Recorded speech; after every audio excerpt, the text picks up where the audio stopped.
কবিতাৰ শিৰোনাম ভাৰতবৰ্ষ এখন ঠাই আৰু এটা জাতি।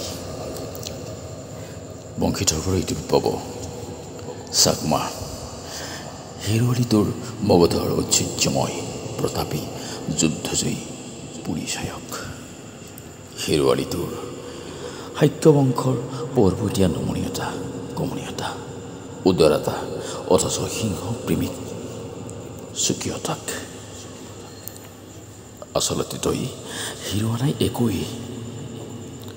1607 চনৰ বিটু নিকটক দিয়া মিন ৰাজাগিৰি চিঠিখন হেৰুৱাই দিলে কোনোবাই। চতুৰ্থ দশকৰ দিওগতে আস্তৰ বাংলাৰ মানচিত্ৰখন লুকুৱাই থলে কোনোবাই।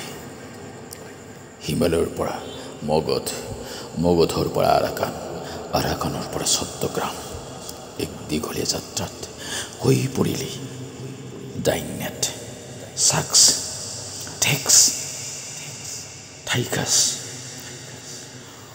বলকৰৰ সতি তোৰ সহবাস দিনচবানৰ উচ্চতাৰ সতে নিপীড়ন হোৱা উচ্চতাই সলাই পেলোৱা শাৰীৰিক ভাষাবোৰ সোমাই নথলি বলকনত এবাৰো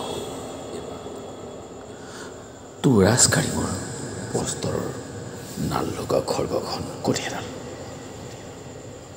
হিমালয়ৰ উচ্চতাৰ প্ৰেম ৰোপণ কৰি দিলে তোৰ উশাহত সমন্বয়ত আহ্লাদিত হোৱা নিজৰ সুখ বিৱৰ্ণ কৰি সামৰি কৰা মৰুভূমি কতজনক খুৱাই নিজৰ বুকুত বিষ জমানা। আচলতে তুই বহন কৰি আছা তোৰ এই ৰাজকীয় ঐশ্বৰ্যৰ শিলাময় ৰক্তকমল অনুভূতি এতিয়াও। তোৰ ঘৰৰ আজবাব চুৰি হ'ল বিদ্ৰোহৰ দলেৰে মন পৰিও নেদেখিলে। পুৰণি নৈবোৰ তোৰ সৈতে কেনেদৰে বৈ আছে পুৰণি নৈবোৰ তোৰ সৈতে কেনেদৰে বৈ আছে।